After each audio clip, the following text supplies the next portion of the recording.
दरम्यान राज्यसभेसाठी सुनेत्रा पवार यांचं नाव निश्चित झाल्याची सूत्रांची माहिती आहे। अजितदादा यांच्या राष्ट्रवादीकडून नाव निश्चित झाल्याची शक्यता वर्तवली जाते। यांची आम्ही एक प्रदीर्घ बैठक या ठिकाणी घेतली।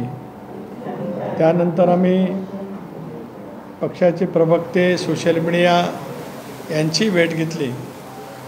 प्रदीर्घ अशी चर्चा अल्पसंख्याक विभागाशी सुद्धा त्या ठिकाणी केली आणि एकंदरीत हे जे काही महत्त्वाचे घटक निवडणुकीच्या माध्यमातून असतात, या साऱ्यांच्या जवळ नुकत्याच पार पाडलेल्या लोकसभेच्या निवडणुकीच्या निमित्ताने त्या लोकसभा मतदारसंघामध्ये किंवा एकत्रित आलेले अनुभव हे सर्व त्या ठिकाणी जाणून घेण्याचा प्रयत्न केला। एक बाब निश्चितच अगोदरच केलेली होती की यावेळेला लोकसभेचं अधिवेशन आहे, सुरुवातीच्या कालावधीमध्ये लोकसभा सदस्य म्हणून जी काही शपथ घ्यावी लागेल तेवढा कालावधी सोडता उरलेला सर्व कालावधीमध्येच महाराष्ट्रामध्ये संघटनेची पुनर्बांधणी, विशेष करून ज्या मतदारसंघामध्ये आज विद्यमान सदस्य राष्ट्रवादी काँग्रेस पक्षाचे आहेत त्या मतदारसंघामध्ये संघटनेचा एक व्यापक दौरा हे सुरू करण्याच्या दृष्टिकोनातून एक सूतवाच पक्षाच्या परवा अधिवेशनाच्या वर्धापन दिनाच्या निमित्ताने त्या ठिकाणी केलं होतं आणि म्हणूनच 19, 20,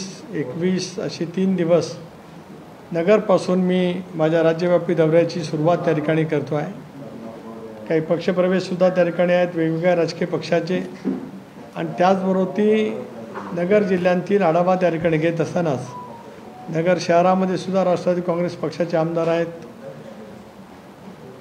कोपरगाव विधानसभा मतदारसंघामध्ये सुद्धा आहेत आणि आमचे डॉक्टर किरण लामटेसुद्धा विधानसभेमध्ये आमच्या पक्षाचं त्या ठिकाणी नेतृत्व करतात।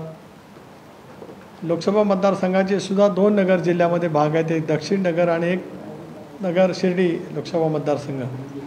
त्या संबंध लोकसभेच्या निवडणुकीमध्ये सुद्धा एकंदरीत आढावा त्या ठिकाणी प्रत्यक्षामध्ये जाऊन कार्यकर्त्यांची संवाद करणं, संघटनेची पुनर्बांधणी करत असतानाच एक व्यापक जनाधार पुन्हा एकदा निर्माण करण्याच्या दृष्टिकोनातून संबंध महाराष्ट्रामध्ये सुरुवात करणं असाच या दौऱ्याच्या पाठीमागचा निश्चितपणाने हेतू आहे। मी गेले 40 वर्षे सार्वजनिक जीवनामध्ये अनेक लोकसभेच्या निवडणुका जवळून पाहिल्या, केल्या। कार्यकर्त्या नात्याने गेल्या 3 लोकसभेच्या निवडणुका मी लढलो आहे, 5 वेळेला विधानसभेच्या निवडणुकीला सुद्धा सामोरं गेलो। त्यामुळे प्रत्येक निवडणूक एक वेगळं परिमाण घेऊन त्या ठिकाणी येत असते। 2014ची लोकसभेची निवडणूक असेल, त्याच्या आधी 2009ची असेल, 4ची असेल किंवा आता 19, 24ची असेल, प्रत्येक निवडणुकीची समीकरणं वेगळे राहतात आणि त्याच्यानंतर येणाऱ्या विधानसभेच्या निवडणुकीमध्ये सुद्धा वेगवेगळी समीकरणं त्या ठिकाणी राहतात। खरं आहे की यावेळेला महाराष्ट्रामध्ये आलेले जे काय कौल आपण पाहतो आहोत हे महायुतीला जे आम्हाला अपेक्षित यश अभिप्रेत होतं ते ठिकाणी मिळवू शकलं नाही, हे निर्वादपणाने सत्य त्या ठिकाणी आहे।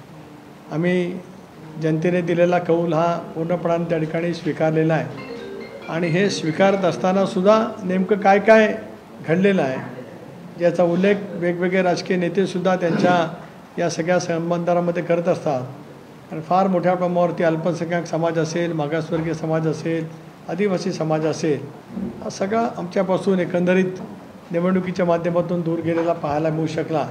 खरं तर या सर्वच घटकांची राष्ट्रवादी काँग्रेस पक्ष असेल, काही वेळेला शिवसेना असेल, काही वेळेला भारतीय जनता पक्ष असेल, काही लोकसभा मतदारसंघामध्ये सर्वजण